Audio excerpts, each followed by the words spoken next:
What's up, everybody? I am Pastor Sammie, and today, guess what? We are about to do some soul work.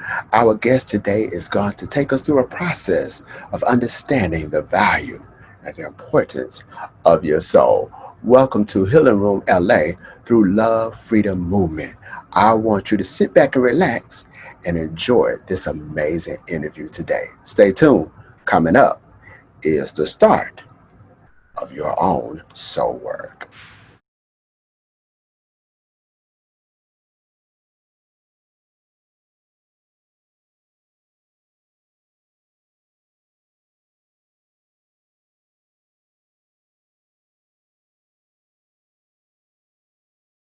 This is Pastor Sammie, and I am excited. Entering the healing room is a man I call a style architect. He's a soul apostle. I love that. He's a culture innovator and also the founder and creator of House of Men. Ladies and gentlemen, please receive, I would say, Dr. Eugene, Delvin Eugene. Delvin Eugene. What's up? What's up, man? How are you? I am fabulous. You know, I was about to say Eugene, but I forgot. No, it's like two first names, like Delvin, Eugene. But Delvin goes first Eugene, before yeah. the Eugene. So, Well, Delvin when we met, I think Eugene. it was all about the Eugene, right? So Yes, it was. yeah, it was all. So it's been a movement. Not that I've divorced any names. It's just a movement through all of them, and then understanding the meanings of them a lot better now. Yeah. It makes sense. It totally makes sense. I love how you move through the world and how you approach creativity. I think you are like the essence of creativity. Wow. Can you tell me, like, or do you even remember when did it birth or where did it come from? How did you know? How did you know you are definitely a creative individual? Oh God. Probably about 2 years ago. 2 years ago? Yeah. Because I think for Wow. me, it has always been, this is just me. You know what I mean? So what I thought, although I didn't see it around a lot, I was just like, okay, I'm just different, and this is just me, and this is what I'm serving, this is what I'm giving, and it's nothing spectacular about it. But that also connected to a lot of insecurity, right? So it was a lot of, I didn't recognize it because, and people would acknowledge it all the time, but I didn't recognize it until about 2 years ago, until I sat with it and said, this is who you are, and it's okay to own that. So yeah, about 2 years ago. Wow. You know, from the moment I met you, I knew that you were creative. Because I remember, I remember back a couple of years ago, you committed to wearing black, like colors of black and white. And the way you mix black and white, it just was so unique. Like, like this guy's unique. That he could come every Sunday in a different way of twisting and turning, and as they say, judging up black, like, and to discover that 2 years ago, you just discovered that, like, wow, wow. And so we first met in Atlanta, but now you're in New York. How does it Yeah. feel to be in New York, the Big Apple? It feels great. I must say the accessibility of it is absolutely amazing. You can get anywhere, you know what I mean, underground, and kind of get that feel that we all caught as young people of New York on the train. For me, it has proven to be a lot cheaper to live because, Really? yeah. For me, Okay. you know, when I first moved here, I was renting a room, which is very, very common here for anybody, the rich, the wealthy, the poor, whoever, Yeah. in between. And then I recently, after 4 years, finally got into my own apartment. So for me, it's cheaper. You pay higher in rent, but we don't have a car. We don't have car insurance. We don't have maintenance. We don't have gas. We don't have all of these extra things. And I have always been a person, I won't say I was frugal, but I know how to take little and make it into much. Let me say it like that. So yeah, it's much cheaper. And I absolutely love it. The energy is in the air. It is so tangible. And I think New York added to that, recognizing who I was, because I was around so many people that feel the same way, that they're just doing them. And the expression of that is creativity to other people, but it's what we've been living with all our lives. So I think it kind of allowed me to just be like, okay, this is who I am. And this is what it is. You know what I mean? And owning that. So I thank New York for that, honestly.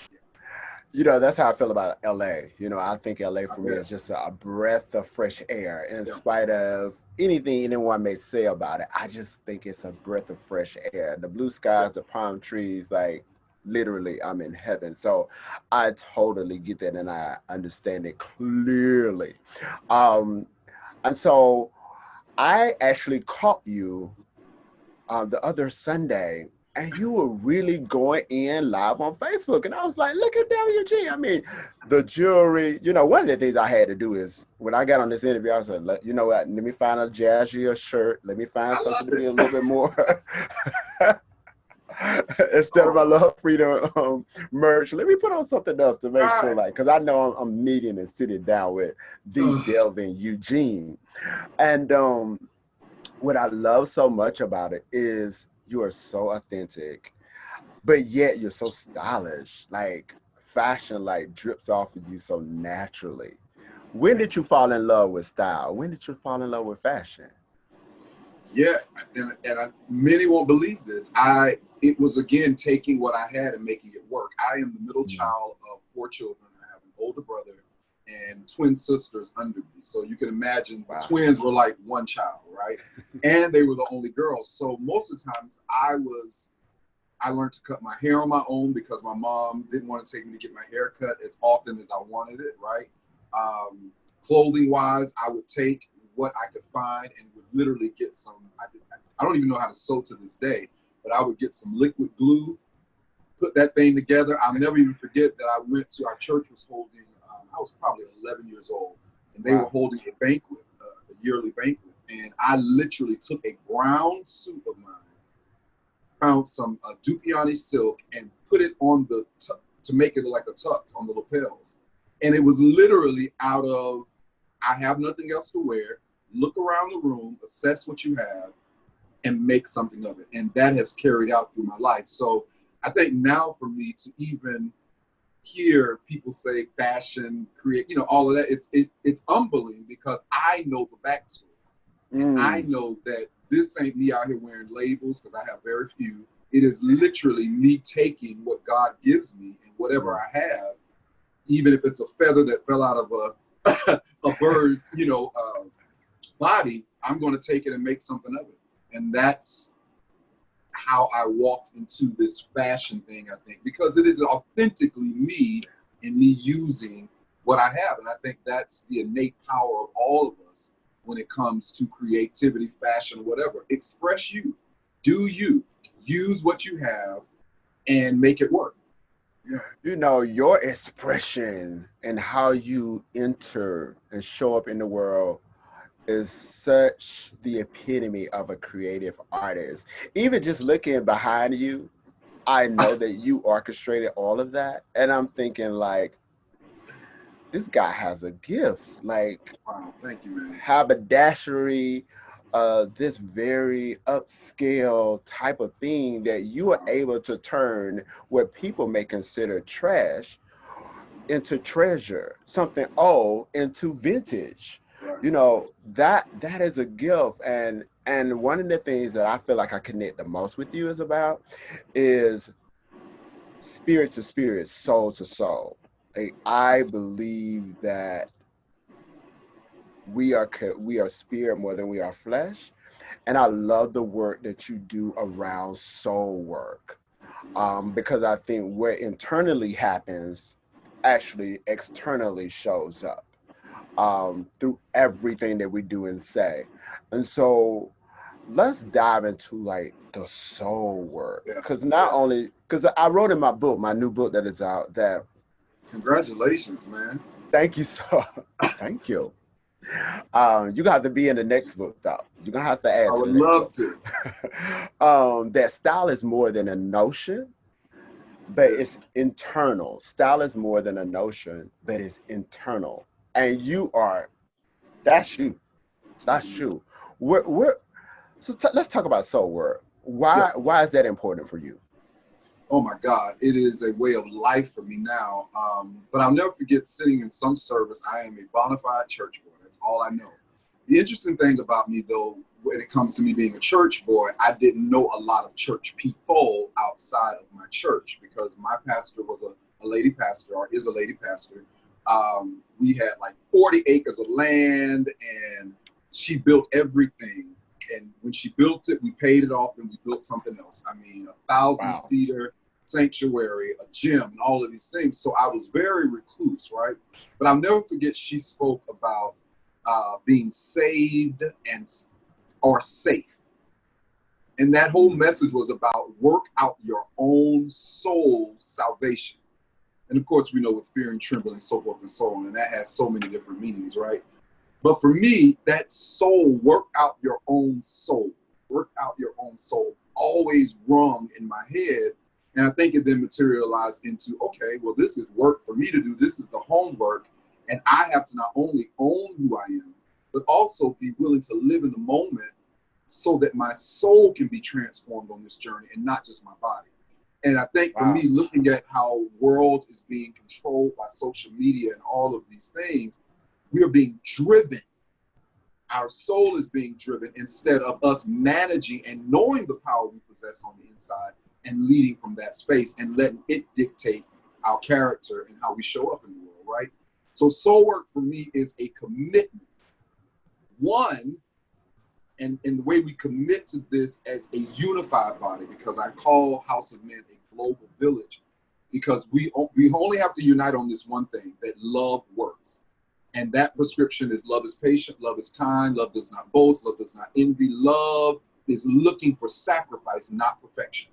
That is the agreement, right? Everything else from there is soul work. However you show up in the world, however you express, that's on you. We're just asking and demanding and encouraging and admonishing you to show up authentically as who you are and who you were made to be, so that we can see, how can I say it?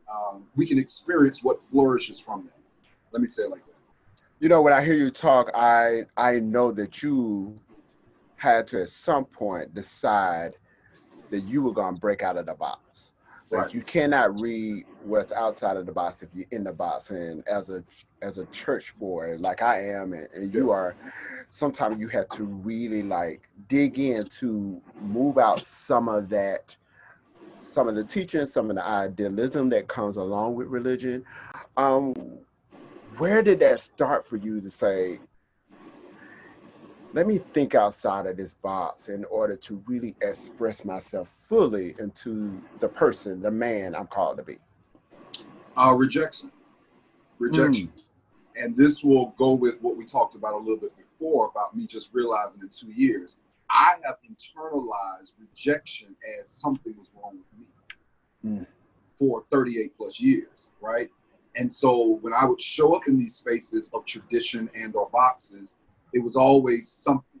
You know, you sing too loud, you do this, and oh, you're this, you're that. And again, in my mind, although even being a gay black man, I was like, you know what, like clearly everybody gets it in their mind. We hear the word that we're here for the soul. They ain't paying attention to all of that. So it was, I would walk into a room like, what? You know what I mean? But in a very humble way, I believe. But then the bigger part of me was, you know what? Something ain't right. And I don't see a lot of people expressing themselves or at least accepting who they are, like I'm trying to get to, you know what I mean? And I'm working through my shit, and I'm working through all of these notions, trying to figure out, now, why don't you like me again? Like, I barely talk to you. I don't even know you. Like, what's the problem? And that kept showing up so much till one day I was just like, stop. No longer are you going to be the victim. No longer are you going to be the survivor wrestling with these words. You're going to stop entertaining that, and you're going to go down and find out, why has there been so much deflection from the light that you have, be it little or much? So that was the wake up moment for me. It was just like, yo, you can't take this no more. Like, you can't keep trying to explain this because it's holding you back. It's time for you to listen to the voice within, and it is time for you to start digging up the dirt and finding the treasure. To listen to the voice within, to dig up and really start finding the treasure that is within you, that is brave, honestly. And matter of fact, I saw you on Facebook where you were able to like let it all out, like post nude. I was like, come on, Eugene, like you God, broke you broke barriers when you did that. Was that cut it freeing? out. I mean, for real, like, was that a freeing experience to just say, hey, can you see beyond this flesh to really see my soul, my energy, my spirit? Like, what were you just saying to us? Because I saw the nude, but I saw something else beyond like the physicality of. Thank God. I Yeah. saw the beauty. Yeah. That's what you support. What? I Okay. saw the So let me beauty of explain. it. Let me explain. So a guy here by the name of John Reynolds, he came out to me, a great older guy, beautiful home, has all of these artifacts. I had visited his home with some friends one day, so we kept in contact. He recently texted me, was like, yo, would you be willing to do a nude photo shoot? I was like, hell no. Like, no. Now, I want you to watch this because what a lot of people may not know about me is that I am very recluse, number one. I was raised under a strong pastor as a woman, a strong mother, so modesty and things like that are very important. And my values are very ancient when it comes to that. So for me to do something like this was a risking of my significance, which I talk about in our mantra all the time. It was you, Delvin, would never do anything like this. But as it relates to testimony, as it relates to purpose, as it relates to the house of men and encouraging people to own all of themselves, not just from a physical standpoint, but it was more so, as you said, I'm glad somebody got it, from an artistic standpoint, that all of me should be celebrated. But then the other part was, I think, what the part where people felt and probably didn't know what they were feeling, I wanted to ignite a fire so that people can know that soul work does indeed starts to show up on the outside.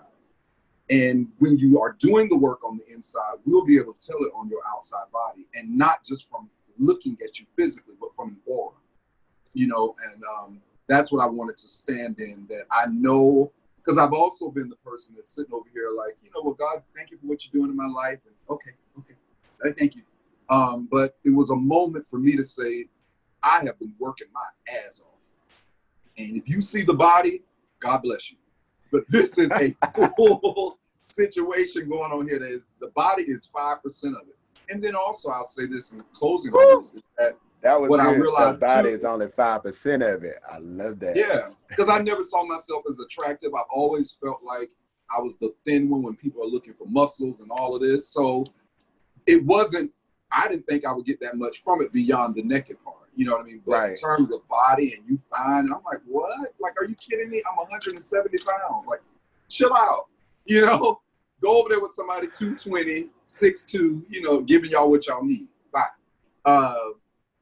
Yeah, but the other part I realized too is that our generation is becoming more and more perverted.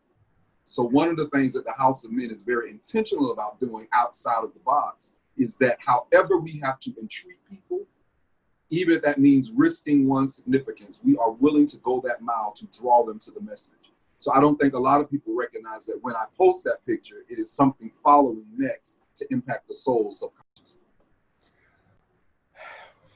You said a lot. I'm sorry. Period. But it was so good, because literally when I saw the image, I literally saw the beauty in it. But I see the beauty in you like all the time. I think you're just a beautiful man. It just I just think it's something from within that is beautiful about you. And I love the strategy to raise our consciousness and our vibration around the soul, and to take us into places that are very uncomfortable, places that does break the code or break the rule. I literally can appreciate that, and so I think that lends us into the House of Men, and why you felt it was necessary to create that space. Oh my God, where do I start? The House of Men is a direct reflection of where I was.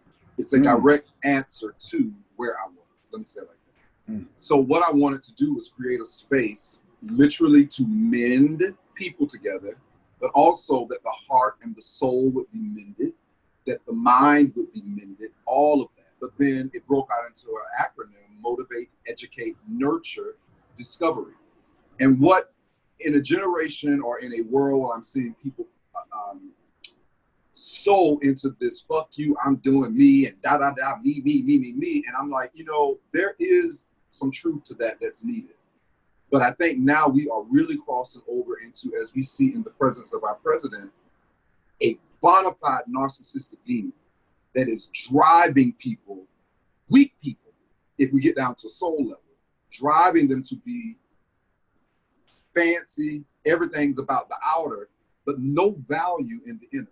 And so the House of Men was speaking to a group of people that have been placed in people's lives, and they kept heart, and they get into these situations, and the person, because they're not dealing with their soul, abuses them. But they keep getting up saying, I'm going to keep loving, I'm going to keep living, I'm going to keep loving. But then there's a group that has lost heart because of so much pain and so much transition and so much deflection from the true matter, that they too needed amending. So this space is a space that connects all creative spaces, all nationalities, gay, straight, black, white, where we can come together, and when we enter the room, we agree love works. And then that same love works, love is patient, love is kind, becomes our thrust and what leads us and guides us. It's very, very simple. And then you get to color around all of that principle, how you express that in the world. But anytime you need to be questioned, anytime you need to pull yourself in, it is driven from this space of love. And God told me years ago that if we lead from love only, then everything else will begin to flourish, because that's the way it's promised. And what I began to see in the local church, or in that box, was that we did everything else but what was told us. And that was to love people as they are, where they are. And Holy Ghost love, it then will be implanted like a seed, and it will begin to grow, and God will manage the increase. It was not our business to try to manage people in their outcome and or their expression. It was our position to impact them with love each and every time we meet. And so that's what the House of Men is about. Now, I could go into all the legs of that and the roots of that, but I will say this: House of Men, wherever there are people and wherever there's a soul, I don't care if it's in the jailhouse, crack house, church house, dance hall, we are coming. We are coming. And the intention is with love. And that intention may show up with well-dressed people. That intention may show up with people that are not well-dressed. It may show up with people that know who they are and people that don't. But we can commit to this. We all believe that love works, and that's why we're here. And as we apply it, it then will begin to revive our lives. I am so excited for the House of Men, because you literally communicate what I am all about, leading from love. And literally, I was thinking about that this morning when I got up, the value of leading from the space, from the experience of love. Absolutely. Love Yes. people, because there's this love them without any restraints or judgment, just love, man. That is so amazing. And I think it's very true that we have a lot of people that are around us that when we talk about internally, they're empty and just don't know literally what to believe, who to trust, where to go. And when we think about every 40 seconds someone is committing suicide, that lets us know we have so much soul work to do. Yeah. To help Yeah. someone else move forward. And I'm just glad that you took a lead, even in New York, to like take away all the restraints and just literally do do your ministry, do your calling, do your mission, um, without someone else's opinion. I think that is so freeing. Yeah. And I will tell you that it wasn't easy. I'll say that. It I was can believe very, it. very, very, very, very hard. And I understand now why the scripture says, wide is the gate that leads to destruction, and narrow is the way that leads to life. And this is the part that shaped me. But few there be that find it. which tells me everybody's going to be crying freedom. Everybody's going to be crying life, but only few will actually find and inherit it. And what that has done for me is that I see why people turn away. I do. I totally get it. And I'm empathetic towards that. And even if people are not willing to do the soul work journey, because it is very excruciating, because what you'll find is, and I wrote this recently, is that when you look at your family tree, we always have the roots and we're identified grandma, da, da, da, da, da, da. And we should celebrate the branches. Mm-hmm. But what few of us do is go down into the roots. And that's a whole nother tree up under the ground, right? And not only is there dirt there, but there's treasure there. But it's also a lot of times explanation as to who we are today. And so a lot of soul work deals with us having those internal conversations that we don't want to have, but also encouraging people that through darkness is light. On the opposite side of darkness is light. So it's a promise already that it's not going to kill you. Now it's going to get very dark. It's going to get tight. It's going to get damp. It's going to get agitating. But it's a promise if you keep going, there's light on the opposite side. And that's what I want to encourage people with House of Men, whichever way we show up, like dance hall party, Sex in the City, symposium, coffee hall meeting, whatever the case may be, whatever God gives me in a creative space where souls are, we're coming with that agenda. It is time to work. Now, when this pandemic subsides, you're coming to LA. You're coming to LA. I'm absolutely ready. Yes. Division LA. We got to continue this conversation about the soul work. That's important to me. That's critical for me. It is my breath of fresh air. I think it's necessary in order to be able to leave here and be able to say that you're able to leave from this space of flesh that I died fulfilling everything that I was here to do. That's critical for me. So as we close this convo today, I want you to, if you would, give us a word or a sentence or a phrase or something to push us forward, to push us towards progress, and for us to leave this interview taking a moment to quiet ourselves, to go within. Tell us something, man. So I gotta warn you, and this is the mantra. You can find this mantra. It's by Dharma Makova, so you can look it up on Google or you can go to our website, houseofmen.com. I have it there. But it is the mantra that I probably came across maybe about 6 years ago, and I quietly was saying it to myself and never shared it.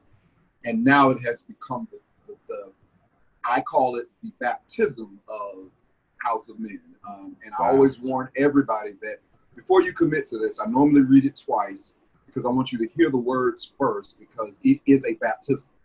And whatever happens after this is going to be totally responsible. It's going to be our responsibility because we spoke it. And this thing has reshaped my entire life. So here we go. I will not die an unlived life. I will not live in fear of falling or catching fire. I choose to inhabit my days, to allow my living to open me, to make me less afraid and more accessible. I choose to loosen my heart until it becomes a wing, a torch, a promise. I choose to sacrifice, to risk my significance, to live so that which came to me as seed goes to the next as blossom. And that which came to me as blossom goes on as fruit. I am no longer a survivor. I am free. I'm telling you, you repeat that every day, get that thing in your heart. It literally, I've seen it materialize in my life. And the part that many of us will run from is that I choose to sacrifice my significance. And I know this is what's going to separate the wheat from the tare, because sacrifice is the most powerful thing about Jesus' journey. That's why he came, to show us how to sacrifice, and how on the opposite side of sacrifice is resurrection. But few of us want to go that way of the cross, but we want the glamour of it. And those are the people that I'm really, really concerned about, that they have extracted sacrifice, love, yet again. They've extracted that, and they're trying to push something that is not based on what it was sent to do. And that was love, period. Exclamation point.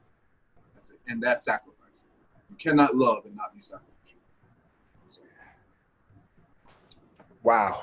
Delvin, Eugene, I want to say thank you. Man, Thank you for entering the healing room. You were amazing as always. And we must do this again, and we shall do this again. We will. And again, I say thank you, thank you, thank you. This is awesome. Continue the soul work. I connect with you on it. Bless you. Bless you.